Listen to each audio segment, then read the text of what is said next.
Common Sense Media activated.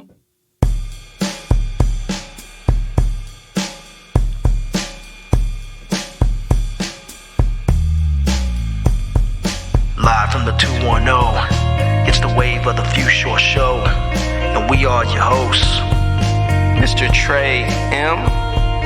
Carr, and I am E. James. Yes. Welcome everyone. Yo. To WFS.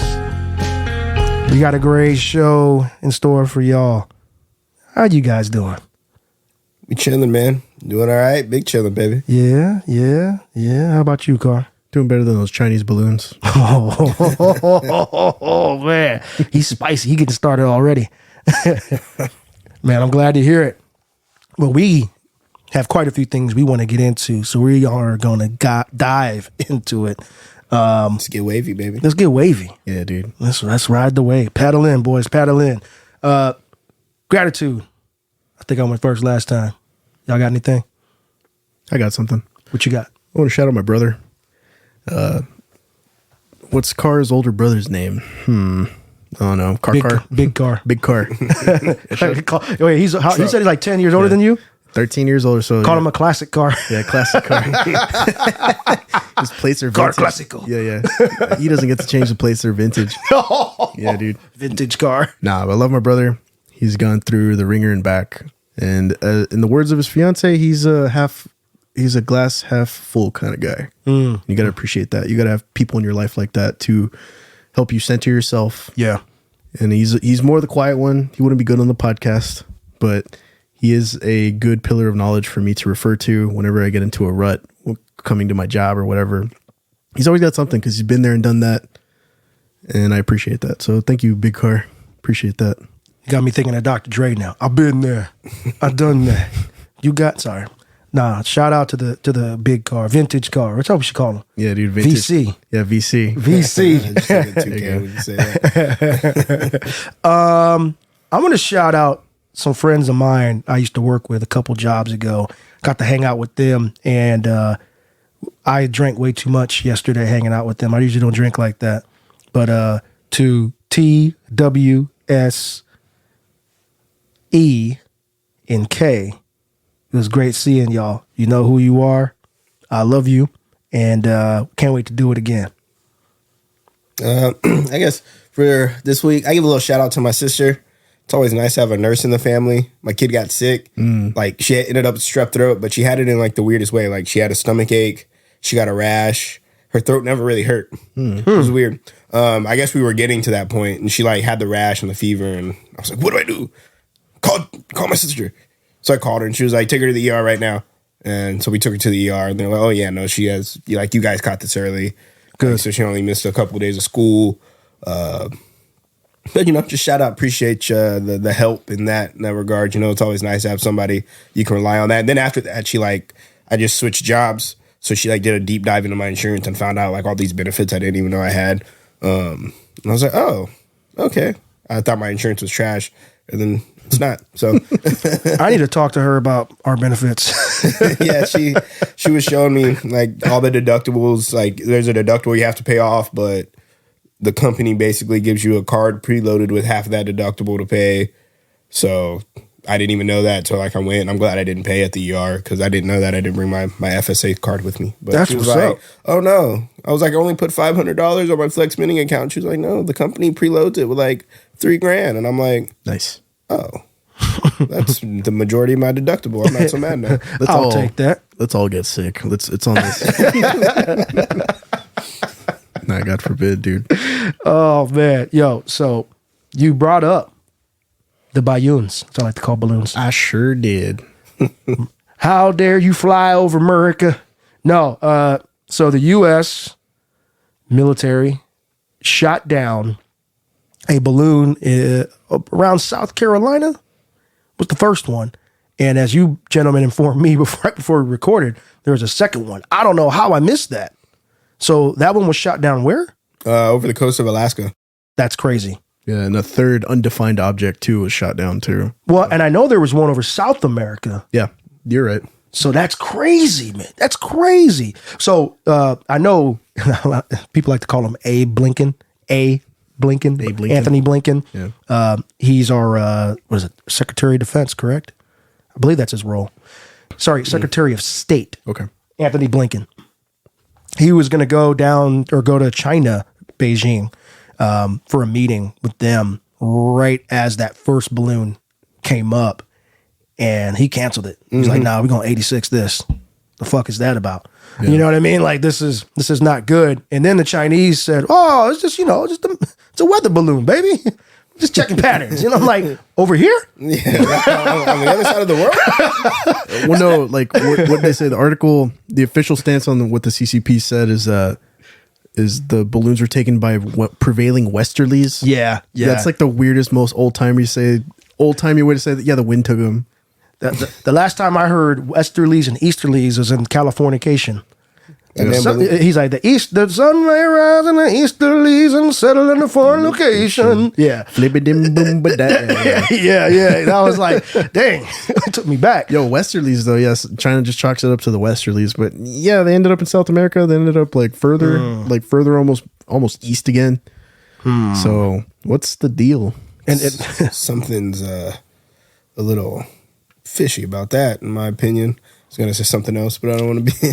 Yeah, let's not do that. You like your job? Just strange. Like what data can you gather now with weather balloons that satellites can't? Because I think satellites are the evolution of a weather balloon. If you think about it, they get so much more data from the atmosphere. So I was talking with Booty Pants and Skexy and a couple of our friends about this in another chat. And that's kind of the thought that Skexy had. He was like, we have satellites. They're looking at our stuff all the time. What's the big deal about these balloons? And I'm like, yeah, dude, but that seems to be a lot more blatant if it really was a weather balloon and it got taken away, okay, fine. But multiple just popping up, like it's suspect. It makes you wonder, like, what are y'all doing right now? My question is, when did we notice it was there? Yeah, like our airspace is covered completely. Like we know when planes are going in and out. So right. Was this a test to find a way to get something into our airspace undetected? That's something that they won't publicly. I get real on the deep end with this stuff because there's no coincidences, and I don't believe anything, or almost anything the government's telling you.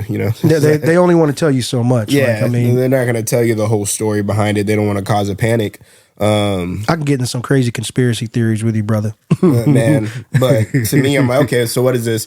Ways to traverse our airspace undetected, so then next time they send something this way, what's connected to it? Man, what you gonna do? Drop an EMP over a certain area of the country or something? That's an easy way to move things like that. You can't, if you launch it with a missile, we've got it. Where I work, there's a guy that used to work for the Marines, and his literal job was to control satellites that shoot bursts of air into the atmosphere to intercept missiles and blow them up.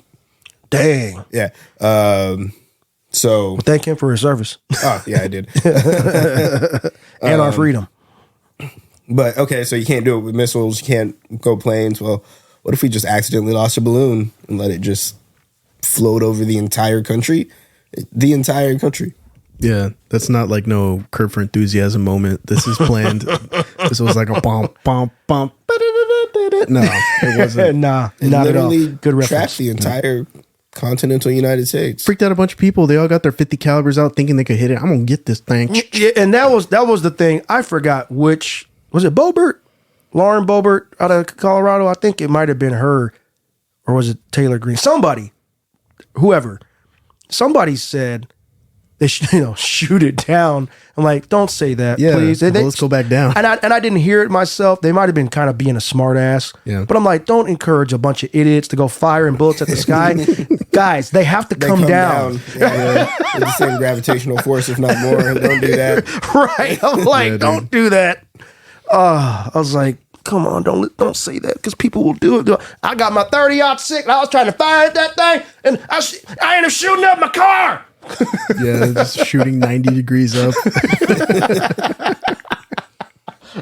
Like, please, sorry, I'm making fun of a bunch of Southerners. Yo, but this is a San Antonio thing too. Like, you know, on New Year's we got every vato out there on the south side going pa pa pa pa pa pa. Hey, I'm shooting blanks, fool. Shut up. I don't know if my insurance policy covers bullets on the roof. Like, I don't know if that's a covered peril, sir. Someone's all, I work for Prudential.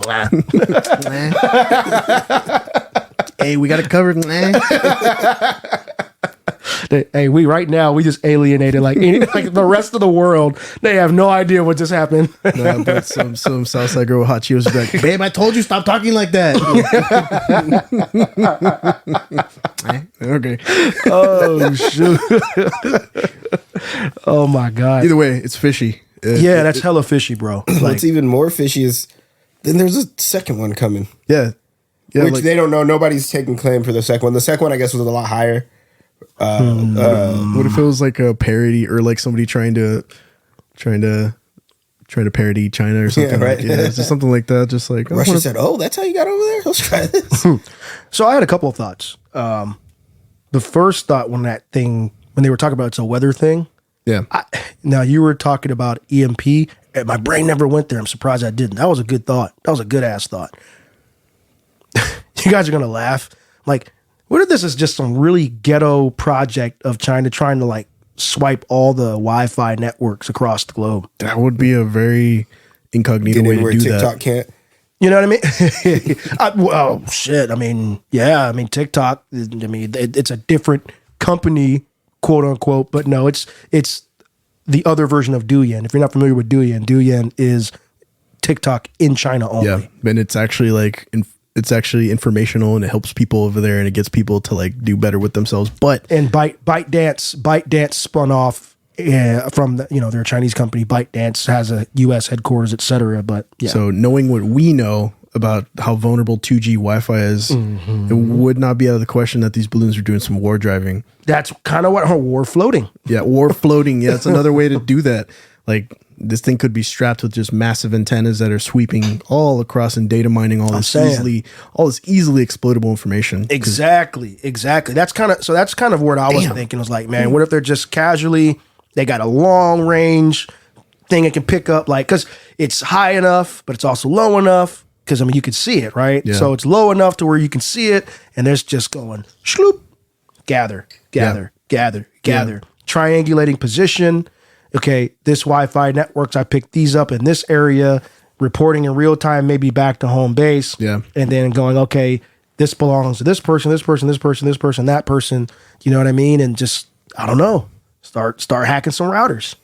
I don't know. Even then, just like getting vendor information, just seeing what the most common Exactly. things, seeing like there's a bunch of ways you can do this. Like, Oh, if yeah. you get a vulnerable. And there's a lot of shit that you can do over the internet too. If you're a hacker, like a bona fide hacker, you can do this without that. But I don't know. That's just kind of what my brain thought of right away. Never even thought about that. I just thought about all the idiots trying to shoot it, to be honest. 'Cause I probably would have been there. I'd show that. Oh, that's great. No, and then the other thing was, so why did we shoot it? Why didn't we Intercept Capture it. Yeah. Well, I'm pretty sure they did intercept whatever. I don't think the balloon part, but yeah, there's a risk of damaging something if you That's shoot what it I was down. thinking. Like, we'll go gather up the pieces. And I was like, But also, if you don't understand exactly what it is, Could be a threat. yeah, It could be a terrain threat, like once it touches down or something. So maybe they outweighed the cost of actually intercepting it and just said, this is the lesser of two evils. We can reverse engineer whatever this was if we destroy it. yeah, go catch it with a plane and then that's kind of what I was it's like thinking. Decepticon takes it with a plane. You know? Yeah. Well, that's what I was thinking is like, okay, what if they use a non-military or an old military type, Or a drone. like a drone, whatever. So an old plane, or a drone, like as you stated. Yeah. Snatch that bad boy out of the sky, Yeah, see what it does. bring it down somewhere on a coast, not at a military facility, because if it's triangulating and it's trying to pull stuff, okay, now we know exactly what is going on over here at since they're in South Carolina, they would be closer to that Army base out in Sumter. Well, that in the capital too. Right. Well, I was just thinking like that. Now you have a couple. I mean, that whole Fayetteville, like, right? Well, if it's South Carolina, it's Sumter is where they have that Army base. Yeah. Yeah. I mean- They've got what's his name? Strom. I think it's Strom Thurmond. Who's got? I think it might be named after him. But anyway, my point is get it away from a military facility, bring it down, try to take it apart on the spot and preserve what you can rather than shoot it. But maybe, as you mentioned, they were confident enough in their capabilities to reverse engineer it once they neutralize the threat, so to speak. Yeah, man, I'd love to get a chance to just work on something like that. Me too. Absolutely. I would love that. That would be a great project. And just get called, like, you got to go to this airport at 3 a.m. Like, all right, I got to go. And then just show up at some place and be like, this is, we can't even tell you what this is. What is it? And, I don't know. Oh, do I get to work the balloon? Yeah. They don't even say anything. Like, we need you over here. So like, oh, do we get to work the? Yeah, exactly. Right, they're like, oh, he said, oh no, I said too much. Yeah. But no, that was crazy. More details are still unfolding on that. We're not. This is not going to be the first time we talk about this. Obviously, yeah, it's going to be a developing. Well, we'll story. see how much details they give us after this. Yeah. What do you think? What do you guys think that does to our relations with China? I mean, we already have a sensitive relationship with them. It's like, I don't want to say frenemies. We're more adversarial these days. Yeah. But do you think that this severely raises our I don't want to say our awareness, because we're already aware of them, but severely raises the threat level for us, our tensions, or do you think it kind of softly, low level escalates tensions with them? I think this is in some form or fashion by design, where people were meant to see this. Like, this is something that was not going to escape the news cycle because of how low the altitude these things were. There's something that can't just be hidden. So something about this is by design, and we're supposed to keep it in our conversation for some reason. Maybe it's like a distraction of some kind. No, no. They said they have the right to respond further after we shot it down. So yes, they did say that. They did say they may respond. So it's like, yeah, but it was in our space. Bigger balloon. Well, there was an article, and I don't know if I shared it with you two. I know I shared it with my cousins. But long time ago, there was a drone. Let me see if I can pull it up for you guys real quick. I think there was a drone that wandered over. No. It was not a drone. It was a plane. Definitely a plane that wandered into their airspace. So the source is dailycaller.com. I'm not familiar with this website. In 2001, China responded when a U.S. spy plane neared Chinese airspace.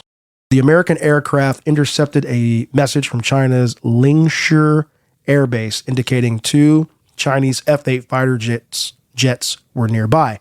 Suddenly, one of those Chinese fighter jets approached the U.S. aircraft from the left and flew just 10 feet away from the plane's wing, according to The Intercept.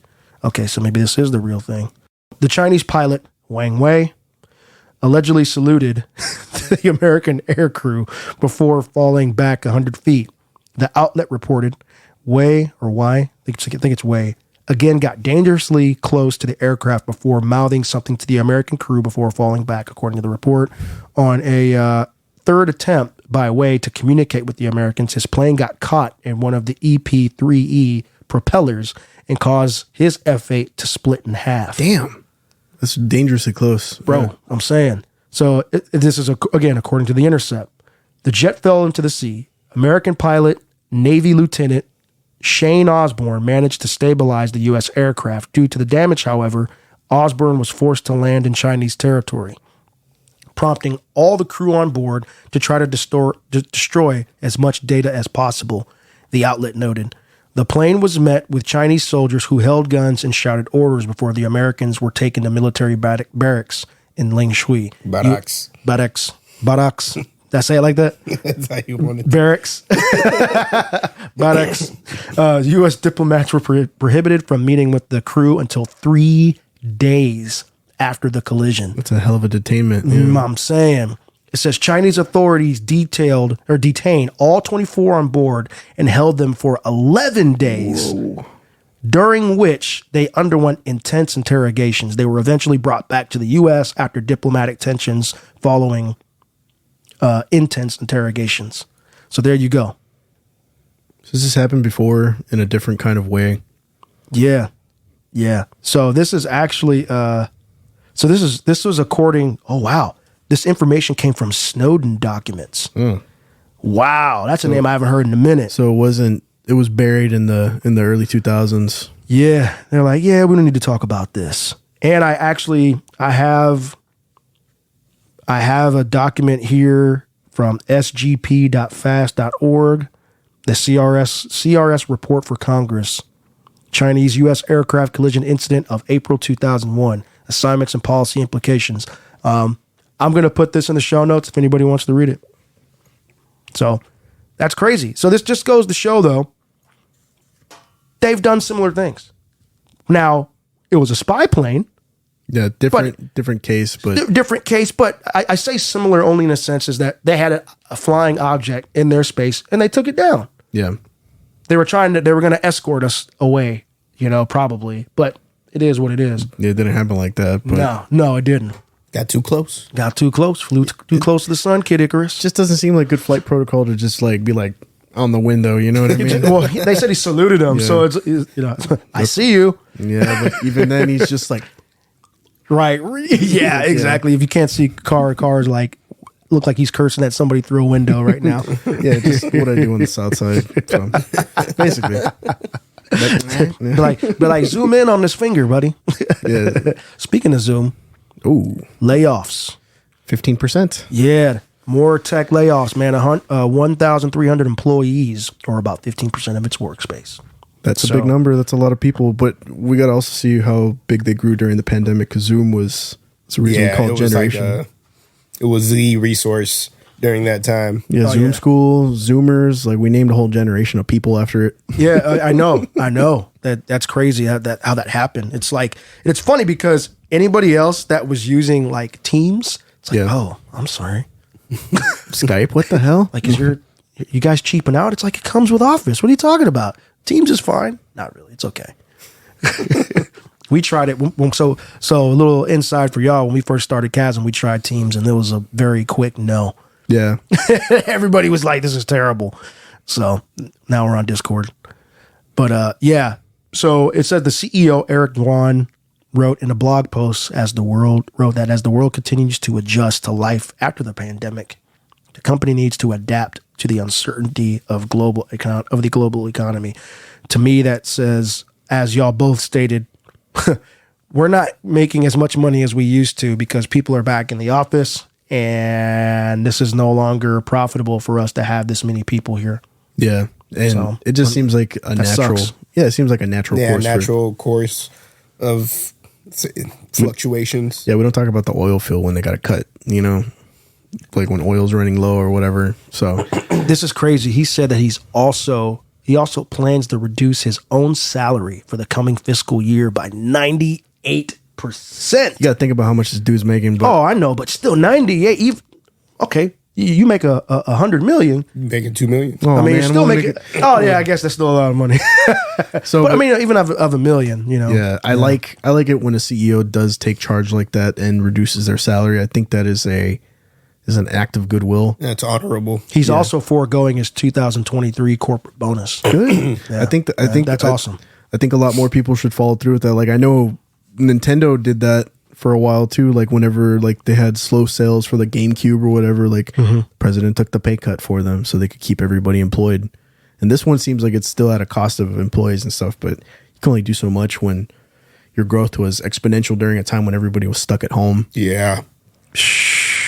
There's just going to be 5 to 10 years worth of ripples in this wave that happened when everybody stayed home. So we're just going to be dealing with the consequences of that for the next 10 fiscal years, I guess.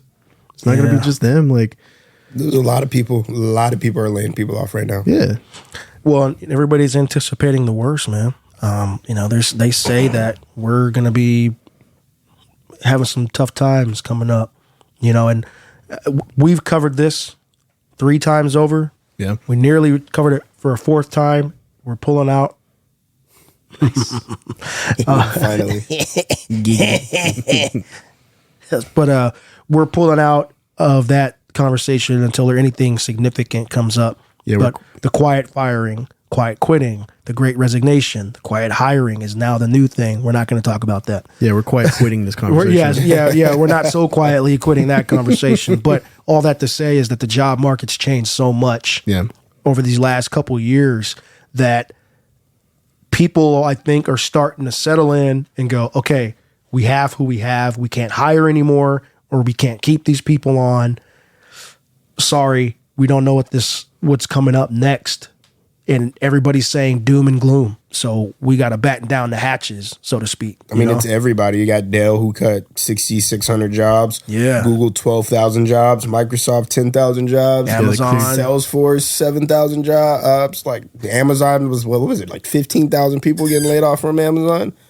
Yeah, there's a lot, man. And it doesn't help when we got people on like social media just highlighting their days, and they give it to the whole public to see. Like, there's always like a recruitment lady that's always like, this is my day working at Facebook. I start my day off with a Swedish massage. And it's not every day, but most days I like to just really unwind before I start my day. And when I get to the office, it's about 10 in the morning. Exactly. And then, yeah, it's always stuff like that you see on the outside. I'm like, why the hell are these people like making so much money, barely working in the eyes of people that work in a different field or different kind of capacity? And it's completely tone deaf. Yeah, That yeah. lady ain't getting no massage. Yeah, dude, there's no Hans. there's a She going to woman. see Hans. Yeah, like there's a woman getting a Swedish massage. Yeah. Yeah, there's a lady getting a massage while there's another lady watching her on her phone waiting for the bus to go work at Pizza Hut. Like, Right. Exactly. And then she's like, oh man, San Antonio strikes again. I'm sorry. I'm just brutal today. Like, that's it. Brutal. Yeah, dude. But that's what I feel also rattles that kind of apathy towards this whole thing. Like, people on the lower end of the totem pole don't feel as bad or won't feel the repercussions of these things because they see the people conveying their lives on social media, which is always a freaking lie. Like, everybody lies on social media, but they see that as like, oh, those are the fat cats. Good for them. Like, good that they're getting cut, but it's going to happen too when other people can't afford to go get pizza at Pizza Hut. Yeah. You know, Making it great. Nope. Trickling all the way through and down the economy, man. It's Man. it's going to, yeah, but at what point does it reach that? And at what point does everybody suffer? Like, I guess there's just an inflation on job value right now. There's a bubble there for that kind of for the tech bubble. Really, we've gone through so many evolutions of the way technology has gone. I talked about this last episode too. It's just another bubble that's ready to pop. Another wave. I talked to a friend of mine who's about he's in his early 50s, a guy that I used to work with at my current employer. He's on a different team now, or sorry, I'm on a different team now. Yeah. But anyway, he said, we've seen this before. Yeah, guys probably witnessed to that in the early 2000s and everything. Early 2000s. You mean, back in the day, the old adage was nobody ever lost their job for buying IBM. Yeah, right. IBM is still a big player, but they're not huge. You know what I'm saying? Yeah, but they, for the longest time, they were thought of as the gold standard. Yeah, because they've been around since before like wars and stuff. Right. They were the big one. And so you've seen that shift. I mean, Gateway. Yeah. Gateway was huge. My homie who's in the Army used to work for Gateway when he was. I forgot about them. the cow computer. Yeah, I forgot about that. Yeah, man. So, all these different people in the tech sector, I won't get into too many details, but like that company Citrix, yeah, they got bought out. A friend of ours works there, and they've been a powerhouse player for a long time in the virtualization space. Now it's like VMware is going to be the sole king, at least on a massive scale. There are other virtual players out there, but you look at them, you look at all these companies that are buying up little companies, and that's nothing new. Like Apple does that, all the time. Google, Yeah. Microsoft, like Activision. Talk about gaming. Yeah, that's still up in the works right now. Well, and then the EU is freaking out about it. There's monopoly, yeah. well, so I don't know if I sent you guys this article in our regular chat or not, or if I posted it in the Discord, but they bought Activision, or they purchased Activision Blizzard. It's going through the approval process, but what the EU is I think proposing is to have Microsoft sell off the Call of Duty part of the business. And I was reading on The Verge the comments on this, and I find it so interesting how people bat for big tech companies. You know, you never used to get that back in the day. Yeah. It's like, no, man, big tech. And then there's people, of course, that are against it. And, you know, people are saying, one guy said, and he was absolutely wrong. He said, Sony doesn't go and buy other game studios. It's like, hi, Bungie entered the chat. Insomniacs, like you can go down the list, right? And so then another person said, well, they develop their own games in house. Sure, they've been better at that, but they don't share with anybody else. And Microsoft doesn't innovate from a game creation standpoint like they had Halo. Or they have Halo. It's not great anymore. The people that used to make it, Bungie, started Destiny. I mean, you got Forza, you got Gears of War. There's like a handful of titles, but compared to Sony's exclusives, it's not touching it. Yeah, we got exclusives are the Sony brand. That is the Sony brand. And so, like, how is it okay for them to do that? And was my thinking, and not for Microsoft. And people again argue that, well, they're buying stuff and taking it away, something that was available for everybody. And like Microsoft even said, we're not going to get rid of Call of Duty for PlayStation. That's too much money. They promised them 2 more games, if I'm not mistaken. They promised them, I think, another 10 or 11 years. And it's like, I don't think Microsoft should ever pull it away. If they want to be a D, sure. No, you don't. I don't think they should do that. What you do is the same thing that PlayStation does to other people. You give them a lot of in-game exclusives that are only available on Xbox. See, that's what I was thinking. I'd be okay with that. It's like, hey, we're gonna have this skin or this gun that's only available on Xbox, but it's more like it's not like a top tier weapon, you know. And I don't want to go too much down like the gaming hole yet, because we'll talk about something else later. But in terms of all these acquisitions that are happening around the world, and then these layoffs, it's like, I think what the business needs to do, and I'm saying business in general, not just Zoom. I think the economy, we just need to step back, take a pause. You know, I feel bad for the people that are getting laid off. This is terrible. You know, God forbid either of us get laid off, but I hope these people land on their feet. Yeah. And I hope these companies stop with the knee-jerk reaction when they're hot. Yeah. And that's easy for me to say because I've never run a business like to that scale at all. I've never run a business, period. So you're trying to keep up with the demand for your product, but it's I don't know. It's just terrible to see, man. I'm tired of reading these articles and seeing these stories come out because at the end of the day, these are humans being impacted by it. Well, I just want to bring up a little bit more on this. Sure. Let's think about Nintendo, and this has been brought up a bunch of times. They have a war chest that's like 200 years old. Mm-hmm. They made playing cards. They opened up love hotels in the 50s. Like they made a bunch of toys before they even got into video games. But I think they learned their lesson with Sony, because Sony was working with them to try and make like the PlayStation, like the next version of the Super Nintendo. They got burned by Nintendo, Sony, so they took on this career model or this business model that has been working for them for the last like 30 years or something, which is cannibalize everything. Like grab as many acquisitions as you can from the other guy, because that's how Sony started. I didn't know that. Yeah, it was a big middle finger to Nintendo. There's a Sony developed Super Nintendo that's out there, like one beta unit, and it's supposed to be like a disc-based Super Nintendo that Sony had made. But yeah, Nintendo pulled out of the deal for one reason or another, and it left Sony with this development like arm on their division. They said, you know what, we're going to just jump into this and make the PlayStation. So that is the culture of that company as a whole. And yeah, it's not working for them when it comes to this Microsoft thing too, because Microsoft just likes to put their hands in every kind of business, which I think they do great things in some aspects, other things maybe not so much. But yeah, they're going up against a bigger giant, right, in this tech space, because it used to just be consumer electronics and stuff with Sony.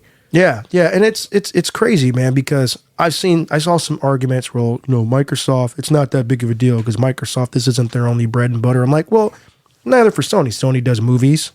They have a music label, or they used to. Yeah. They do TVs, like you said, consumer electronics. So there's different arms of Sony as well. They're still nowhere near the powerhouse of Microsoft. Yeah. Financially, but they have other ways to diversify. So I'm surprised they don't do more things that say, hey, the Sony PlayStation works better with this TV and it works better with these speakers. They do with their Sony stuff. Yeah, all the master stuff that's optimized for all that stuff. Yeah. Is it? It's in the advertisements. Yeah. Oh, well, I'm shooting my mouth off. I stand corrected. I'm sorry. Yeah, that's me going up to bat for Sony. No, Sony has things. That's me. That's like case in point. Like I am also of that way too, where I'm just like, yeah, it's like, why wouldn't you curate the devices you make to work better with your own devices? Yeah, for sure. Yeah, like, that's just it's like Apple, and Google, right? Yeah, it's like, hey, get a Chromecast, get a Google Home Hub. Or get an Apple TV. Yeah, the ecosystem's all there, but that's beside the point. My whole thing was like I went up to bat for them, and they're just some big Titan brand that doesn't even know that I'm on their books. Like, no, they make soundbars and they make TVs that make the PlayStation 5 experience better. You don't know. Like, yeah, just like what the hell am I like fighting this for? Like I got bills and shit. Like it's funny because when somebody listens to this, they probably at that same time of me saying that we're like, what is he even talking about, man? See, that's why I don't like him. They're gonna be like, go Carr, you talk about Sony all day, Carr. Yeah, exactly Sony pony. Yeah, but it's all there. Like why we're all just spending crap money anyway. So. Yeah. So speaking of music, To Pimp a Butterfly dethrones OK Computer as the internet's favorite album of all time, and this is according to Happy Mag, the happymag.tv. I think it's interesting because both records I really like. Yeah. That's my favorite Kendrick Lamar album of all time. I remember when I first heard it, I was not feeling it. I think I listened to that album 1.5 times. I need to revisit it. I can't give you a good opinion on it because I honestly don't remember. I just remember that song King Koopa. King Kunta. King Kunta. I said King Koopa. We're talking about games and Nintendo, bro. GameCube, Nintendo. 5%. Okay. Oh, hold on. If we're going to do this, GameCube, Nintendo. 5% tint, so you can't see up in my window. So. Yeah, dude. That's cool. Like, OK Computer's a great record. Obviously, it's a turning point for Radiohead. Yeah. It's a product of its time, and it is so fresh sounding even today. Oh yeah. And To Pimp a Butterfly is a record born out of a political climate that still kind of resonates with today because you really get like some of the early inclinations of black people trying to figure out their place in the government, in the world, in the United States. And it is still Kendrick Lamar's like personal story about how he has to intercept fame and deal with it. But the cover of the album is like a bunch of dudes in a gang, like over a little white president guy with X's over his eyes in the White House. And it's like a signifier of like, since I made it, we made it. And it's like the biggest, most grandiose way to do that. But there's also a lot of repercussions to a young man finding such kind of fame. And it's a very interesting story. Like, that's the best part about this record. It's a musical story, just like Good Kid was, but it's just like this is the aftermath of what happens when you blow up. Like you get all these demons. Like every segue is like I remember you was conflicted. Loving you is complicated. Yeah, dude. The song to himself, like both of them, you and I, like those are both to himself, and those are both different revelations. You know, on the record cut of I, he's got that whole thing where he breaks up like a fight in a crowd. Yeah. Negus. Yeah. I don't know, that album. I think that album is just generational and it's coming with the times. Yeah. I think that's what it really has to do with it. Overtake. I mean, I just went to Radiohead school today, so we gave Trey a little Radiohead medley today. I'm a hip hop head, so as far as you've grown. You like more than hip hop. I'm open more. Like I got this man listening to Warpaint, and like, man, I wish I would have taken you to that concert with me. God, that was such a good concert. Anyway, I cut you off. No, you're good.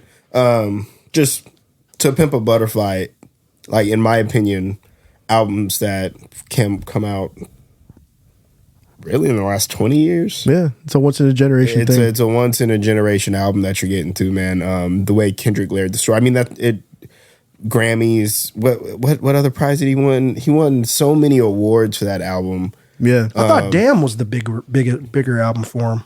Commercially, that just goes hard. Yeah, I think that one was more commercial. It was you had so many radio hits off of that album, it was great.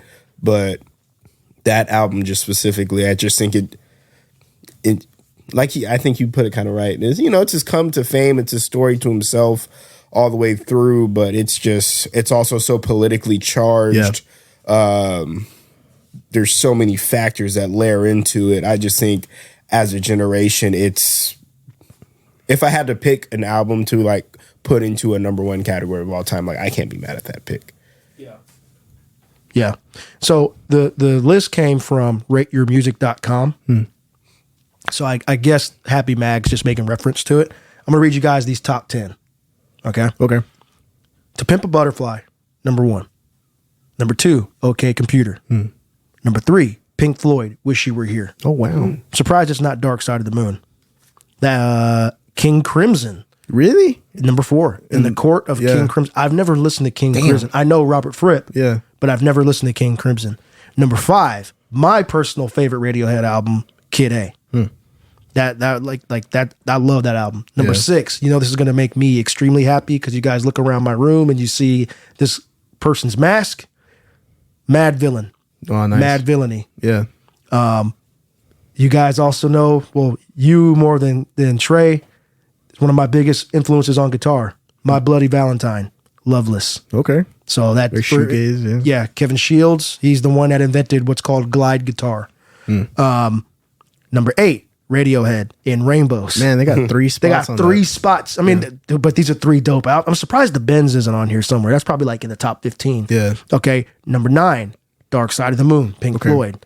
Number 10, The Beatles, Abbey Road. Barely. And I'm surprised the Beatles are at 10. Yeah, that just shows how music's changing. Like the biggest surprise on here for me is King Crimson. I was like, King Crimson's on here? I didn't realize how popular they were. So, I didn't know they were popular, but I didn't realize they were popular to be top 10 rated. So, yeah, man, rate your music. Like, you don't see the Aerosmiths, AC/DCs, the Metallicas, Pop, Big. You don't see any of that on here. That's crazy. So, if you guys are interested, I'll send you the link. This has got 40 albums that are on here. So, like, at number 40, it's Bob Dylan. I'm just kind of scanning this. Miles Davis is on here somewhere. Nice. And he's way down. So let's see. Bowie. This will make you happy. Remain in Light by Talking Heads is that number 13. Dude, I do love the Talking Heads, man. Those are just in terms of a whole with art and culture and all that, like all that S word. This breaks with my all heart. that shit. What? 18, Illmatic. I think that should have been. That should have been your number higher 1. Yeah, man. John Coltrane's at number 17. I'm not mad at that. Very cool. So anyway, I'm not going to go and read all of these. I will give a shout out to number 21 though. Miles Davis, Kinda Blue. My wife and I at our wedding, we danced to Blue and Green. That was the longest dance ever. we forgot how long it was. And she was like, everybody's still staring at us. You didn't hear that at the wedding, Trey, because she was like, literally, everybody's still staring at us. I was probably already way too drunk. Oh gosh. So yeah, I don't remember anything after the barbecue. You did the ceremony, there was food, and then I don't know what happened after that. Yo, this young fella, he had a good time yakking in my front yard. Gotta love open bar weddings. This is the first one I ever went to. Dang. Oh man, shit. Yeah, that was a good time, dude. So what is going on with Ohio? Dun, dun, dun, dun. I don't know, man. They got a couple of things going on up there right now. Ohio State. Yeah, I used to play that when I was a marching band. We were not Ohio State, but the crowd got hype anyway when I hit that tube of the. So anyway. Tell me about this train, y'all. This derailment, because this is news to me. Okay, so apparently, a train carrying a whole bunch of hazardous material was derailed. What was this? Friday the 3rd? I want to say February 3rd, but I'll confirm that here in a minute. But train derailed, spilled toxic stuff into the Ohio River, all in the ground, huge explosions. They evacuated. It's a small town. I think they said it was about 5,000 people in that town. It's a small little town. But they had to evacuate the town out. People couldn't go home for weeks. And it was completely, my big thing is, it was completely covered up by the news. You didn't hear about it at all. Crazy. You didn't hear about it on the news. There was no ground links coming in on it or anything like that. Yeah, it was February 3rd. February Trey. 3rd? Okay. Yeah, I checked for you. But they're can't drink the water. They're trying to get water, I guess, rerouted from other water systems in the area over into that realm. I shared one article about a guy. So him and his family were extras in a movie that basically he lives in this town. It was basically the same concept of the movie. What was the name of the movie? It was like about Flint or something. Yeah, no, it wasn't about Flint. It was the same thing. Train crashes, blows up. You have to Gotta displace your white family. noise. Oh. White Noise. Yeah. The movie White Noise. He and his family were extras in it, and That's crazy. Yeah, that is like ridiculous. Yo. Isn't that like a crazy coincidence? Yeah. Like, and the guy goes to his daughter's basketball game or whatever Friday night, and then next thing you know, they have to evacuate the house. They started with just a mile from the site of the train wreck, evacuated by a mile, and then 2.5 miles, 5 mile radius. It's just one of those things. Like, why isn't that on the news? Anytime you have toxic, almost disaster like that, it's something. If it was anybody else, if it was an oil spill, oh boy, You're right. Right. It'd be all over the news. Well, and this took place in East Palestine, Ohio, and that's just crazy, man. The train was carrying 20 cars of hazardous materials, and they slid off as it slid off the rails and caught fire, threatening to explode. So the National Transportation Safety Board is still investigating the cause of the incident. That's crazy. And the guy Ratner, he said the first half of the movie is almost exactly what's going on here. Yeah, That's nuts, bro. that is like it's just a trip. And it's crazy because it's like, I'm not trying to make a joke here, but it's like, does the movie train you how to respond for stuff like this? You know what I mean? Like, being that you were an extra in it. It's like, I remember what happened here. This is like the third time this week I'm quoting Jay-Z, but it's like, this ain't a movie, dog. Like, this is real life. So, wow, man. It's insane. This is complete side note, and there's no legitimate source for this or anything. It was just a tweet. Apparently, they're not really letting reporters or anything into the area to report about it. So the stuff that you get from the main news lines, the CNNs, the ABCs, is all that there is about it. They're keeping people away. They're covering something up. It smells a little fishy to me. I don't know. Is that confirmed? Not confirmed. Okay. Like I said, not confirmed. You get that feeling. It was one of those rabbit hole things that I've seen online that nobody can really confirm or deny. But seems, I had to really look for this story. Once I saw got on tweet, it wasn't just something that you would just happen upon. So, train wrecks in Ohio in multiple ways. So I sent you guys this one. I woke up early one morning and just started reading. And Ohio's education department is investigating a white supremacist homeschooling network that shares Nazi-related resources. That's crazy. White power. Woogity boogity. Sorry. So they're just, I guess, just growing their community that way, or attempting to. I'm trying to get the names of the two people because it was so hilarious. So first of all, if Sandusky's in the name, it's probably not a good thing.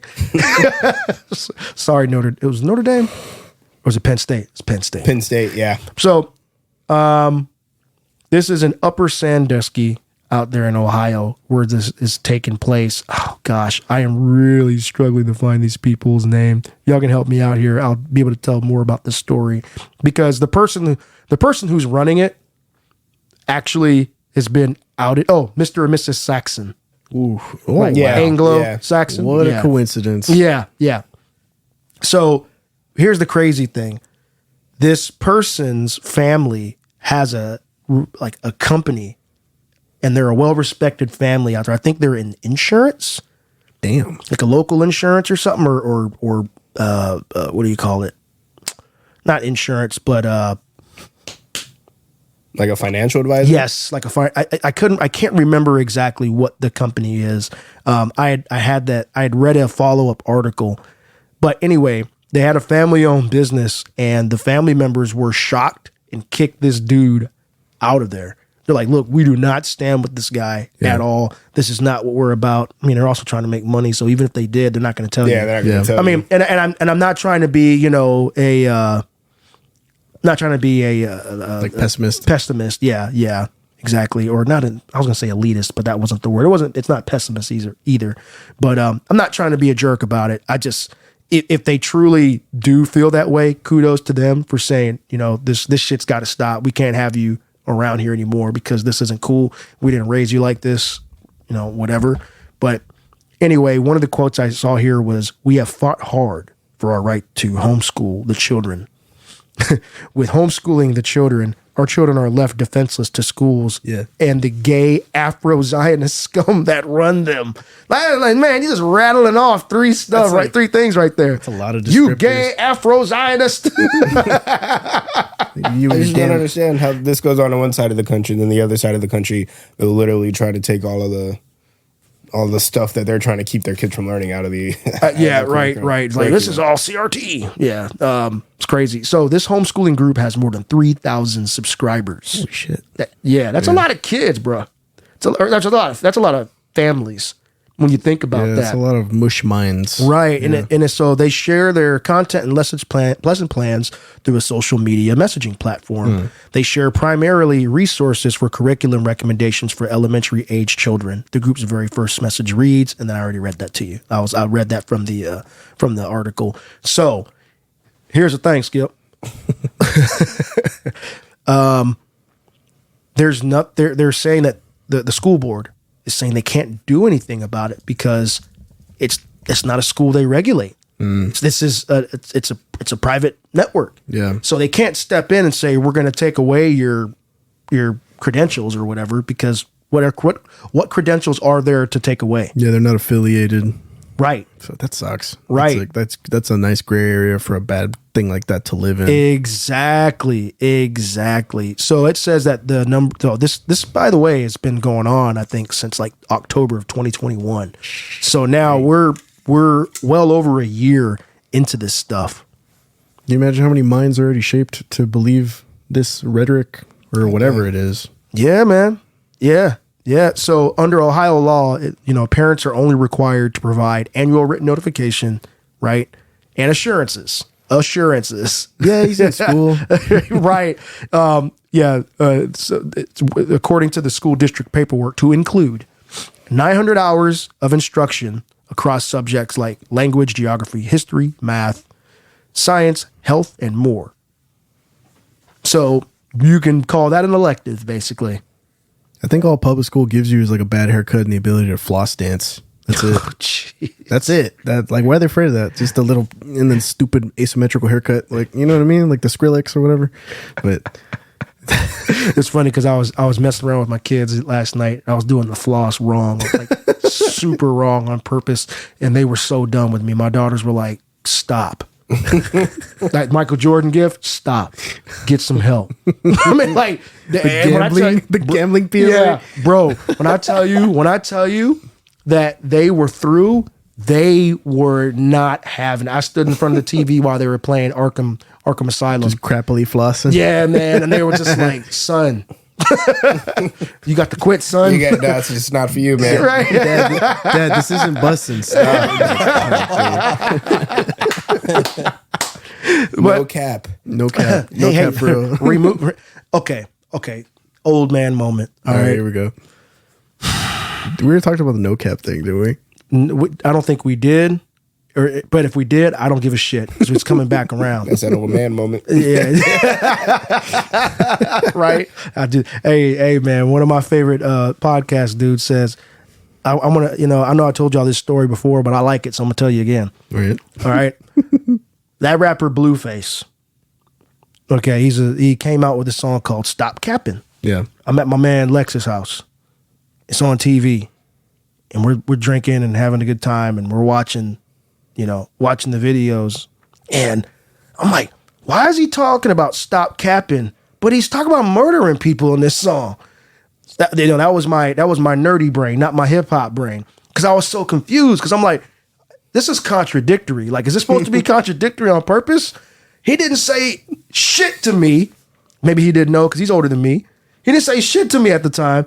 Like 3 months later, I heard somebody say no cap on the podcast, and I was like, there's that cap thing again. And then there was somebody in there that I was like, why do kids say that for stop lying? That doesn't make sense. And I was like, that's what that means? Yeah. No cap means like no lie? Yeah. Because when we were growing up, back in my day, Cap, bro. back in my day, like dude, Caps were busted. we busting caps. Yeah. Exactly. So I was like, how do you get that? Because to me, a better use of no cap would be no limit. Man, no cap to this, bruh. Take your cap off. Yeah. The limit, sky's off. Like the sky's the limit. So old man E learned that, and my mind was blown. And I'm like, it still to me doesn't make sense to be like, I don't. But that's what happens when you get older. Shit happens, and you just gotta go with it. I've never used no cap. You will never find me saying no cap because I think it's the stupidest thing, but I do understand what it means. Yeah. Do you guys use this in your vernacular? I do not. I just said it and it was a little weird. I'm not gonna lie. Yeah, you felt out of place, huh? Yeah, that's not my alley. I'm a little too old for that. Yeah. So the one that is okay-ish to me, but I felt uncomfortable saying it, was mid. Oh, that's mid. I was like we were talking about the like Black Adam at work, and I said, yeah, I was like I like the idea, but the way he played Black Adam was a little mid for me. And I looked at my coworker, and he was like, he's older than me. He's from Arkansas, and he just looked at me like, the fuck? And I was like, and then I was like, I just said mid. Wow. I was like, I'll never do that again. But I mean, it's like it's in the middle. It's like it's Yeah. So anyway, that was a nice little tangent about the youth. the youth and their vernacular.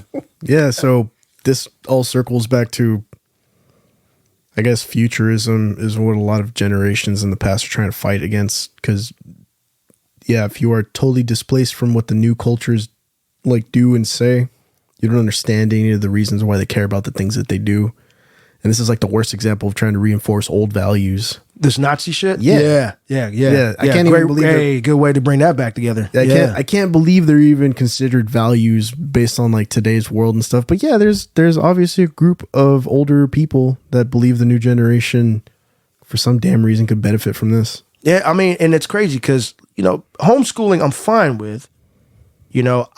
For me, I worry about kids just being socialized. Yeah, because you get a bunch of weird kids that like go to college and be like, I was homeschooled, and they become the craziest party animals. Like that's my personal experience with them. I've got a friend that I've gamed with since the PS3 days. Good.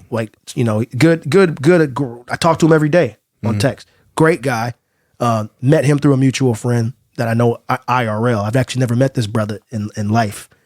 So we're going to meet this year at our mutual friend's wedding coming up. Nice. But like his son is homeschooled, and that's their choice. Yeah. Like I'm not knocking what they do, but I just think about it, I'm like, man, that's got to be boring. Like, are there other kids? Because they're kind of out in Missouri and they got like they're kind of tucked away, and I'm like, man, how often does he get to go out and hang out with kids in the neighborhood? And I mean, I'm sure he does, but I don't know. Like for me, I want my kids to have that experience of going out and being socialized. And I understand that you could pick up some nasty habits at public school, but it's your job as a parent to let your child know, like, hey, man, this is right, this is wrong.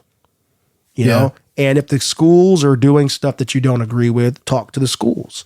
In this instant, the schools aren't endorsing this curriculum, if you want to call it that, right? They're not endorsing this, but they can't do anything about it. And like you said, they're reinforcing these values, if you want to even call them that, this ideology that when these children grow up and they have to go into society, they're going to have the wrong idea. I'm sorry. I don't give a fuck what these people say. It's the wrong idea. Yeah, the prejudice is going to be baked in. And Exactly. It's going to be like a commonplace thing for them just to feel that way. And they're born. Right. They're born and brought into that. It's terrible. I tend not to put my heart on my sleeve like that on the mic. Yeah. But I feel strongly about that. It's just wrong. It dude. is. I mean, it's wrong. The world's so far past that, or almost. It's brainwashing, bro. Yeah. You're brainwashing your children. You know? We're gonna do science, math, history, Hitler, And racism. right. And no, they're gonna call it core values. Oh man. yeah. You know? I pledge allegiance to the flag, and I don't hang out with gay Afro-Zionists. Yeah, gay Afro-Zionists. It's just, Like, wow. I don't know. We all have to come to terms with the issues of race at some point in our lives. But to have that kind of bias brought into your supposedly objective education, I think there's something inherently morally wrong with that. You know? Because we all have to deal with the consequences of race and like just privilege and all that stuff too. Like, but we learn that as people while we socialize. We see the kids that are brought up that way or brought up another way, and we all just get these different flavors of life, and that's how we come up to our own conclusions. Yeah. To take the reins on somebody like that and mold them in that image, that's like depriving them of an opportunity for them to come up to their own conclusions. You know? Yeah. It's not to say that saving all these kids from homeschool is not going to make them racist. There's going to be like 3 or 4 racists no matter what. Like, Of course. Yeah. It's something, you know, some kid's gonna do something to them that makes them hate, you know, yeah. fill in the blank. Yeah, dude. But I don't know. It's a bad start. It is a that bad way. start. I agree. I 100% agree with you, man. Like Yeah. it's a terrible start. You're not setting your child up for success. Yeah. You know, and then there's going to be this, I was going to say confliction, but there's going to be this conflict within them. Some of them. Yeah, let's say Some of them. They grow up, they get away from their parents, they go out in society. They say that people are cool. Like, yeah. It's like, oh man, this black dude isn't too bad. This Latino, this gay person, this whatever, you know, this Jew, this Muslim. Yeah. Dang. My mom and dad told me that these people were like the enemy, but you know, or if they do hold that inside, they never get to truly be themselves when they are in society trying to make money, because it's like being in the closet in a different way. You know what I mean? You're like, say, how do they even transition into society that well? If you're homeschooled and you're not subjected or objected to different types of people and from different walks of life, and then you go out into college or corporate America, and it's all diversity and inclusion everywhere you go now. right. Like, how's that mentally going to affect them and their ability to adapt to the times? Like they're not going to be able to. Well, and when school's over, do they play with kids of other ethnicities? I don't even know the demographics of this town, which is something I probably should have pulled up. But Nah, bro. If they're teaching them this, they're not letting them go down. And you see the quote they had in that article about Martin Luther King Day? no, I missed that. Yeah, I mean, I'm sure I read it, but that's not something I highlighted. Let me rephrase that. I just had it. And, Here, we'll make it easy. I had too many links open. So in January, as Martin Luther King Day approached, a user with the screen name of Mrs. Saxon posted, God, that just cracks me up. Sorry. In the channel. That's so blatant. I want to name myself Mr. Afro. Mr. Jamaica.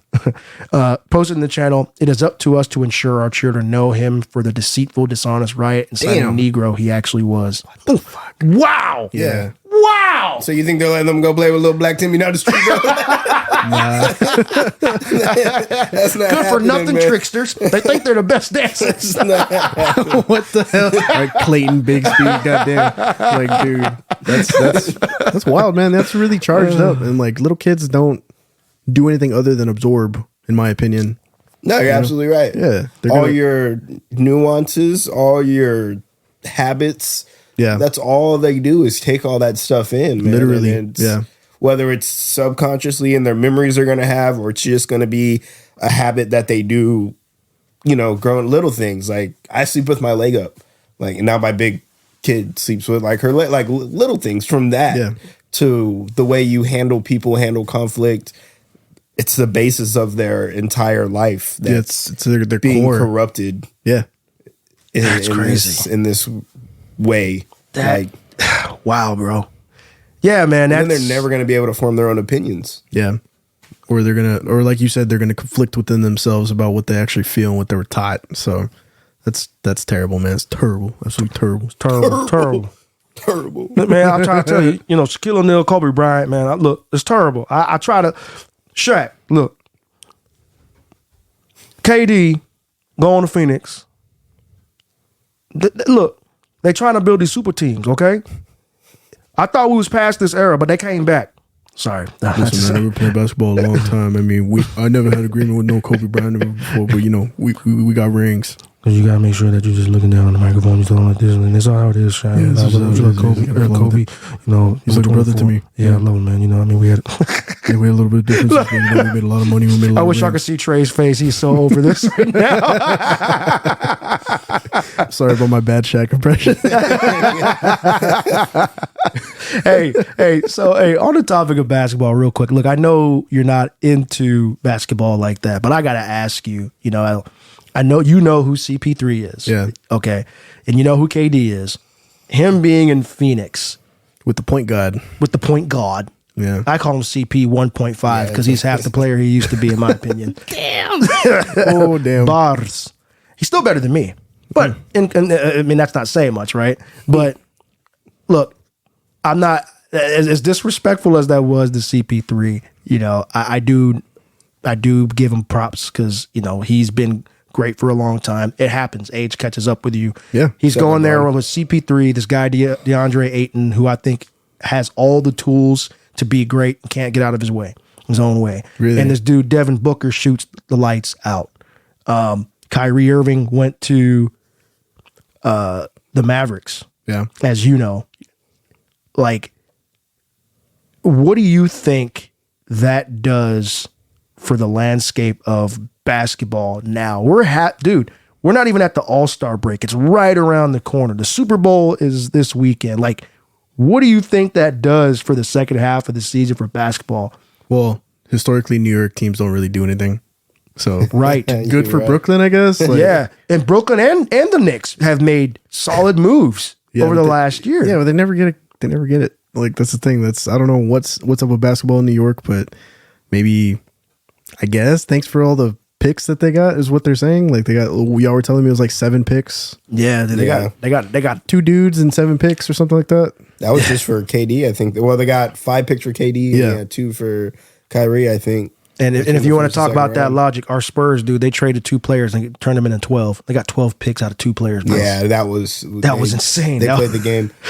They played the game crazily. Not checkers. So I can trade 11 of them for that number 1 pick next year. Yeah, I know, right?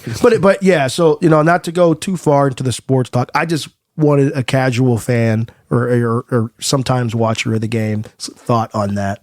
That's all. This is like an old opinion, obviously, but you don't get the lifers anymore. You don't get the Spurs guys that stay with the same team forever. Mm-hmm. Steph will be the last one. Yeah. And Lillard probably.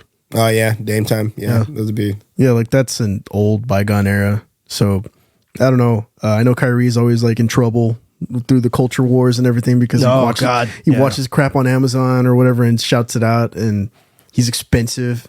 He is expensive. Stupid expensive. Like, he's a great hooper. And same thing with KD. KD's gone through that whole controversy of being a young man on Twitter, spoofing his own accounts. Like, I don't know. Like, these are basketball players that I feel don't fit into a team dynamic in the way where the old dogs used to. Because these guys are stars. Everybody is a star in the new era. Everybody's got a shoe. Everyone's got this and that. Nice. Yeah. It just circles back to that. Like, I wonder if there is any kind of method for them to actually just get into a team, play to the strengths of everybody else without getting in their own way, as you said, because that's a lot of that. That's a lot of that with these guys. And yeah, they play great. They have accolades to their names already. But yeah, what's going to get them rings? Like, Yeah, like it's all about. I know Kyrie's got a ring, but I don't think either one of these KD's teams gets. Yeah. He. I guess. I mean, he didn't piggyback off of Steph, but he got his rings with the Warriors. He's got to go to. This is the thing with KD. It looks like he's got to go to already made teams. You think so? Yeah. Like, I mean, like he's not a core player to build around, is what you're saying. His chance to do that was in Brooklyn. Yeah. And was it like a year? I can't Brooklyn blame for 3 years, 4 years. I can't entirely blame him though, dude, because the reason why he went there was because of Kyrie.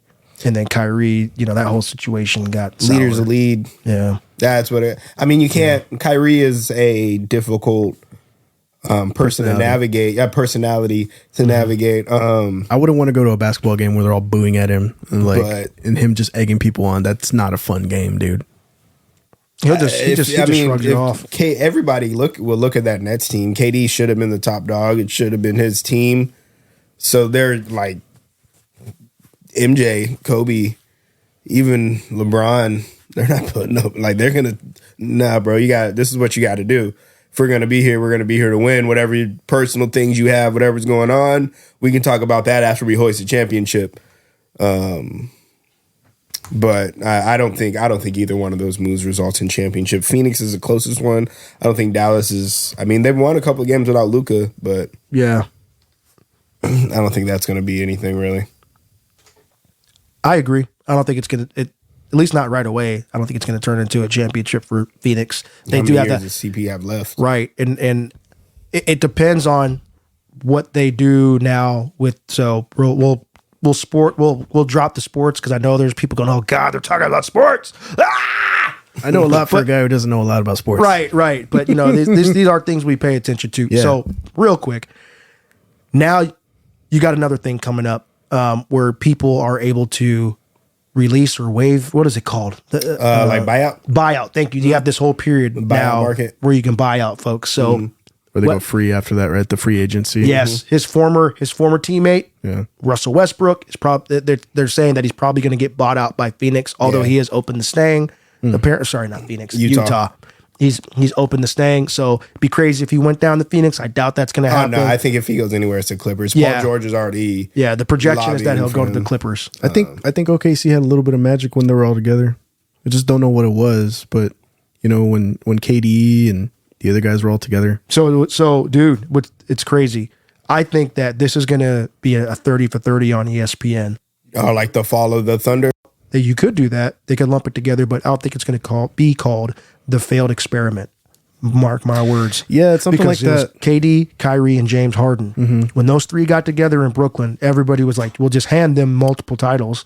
And it never worked. They played like a total of 14 games together? They played 33 games together, if I'm not mistaken, or I don't think it was that many.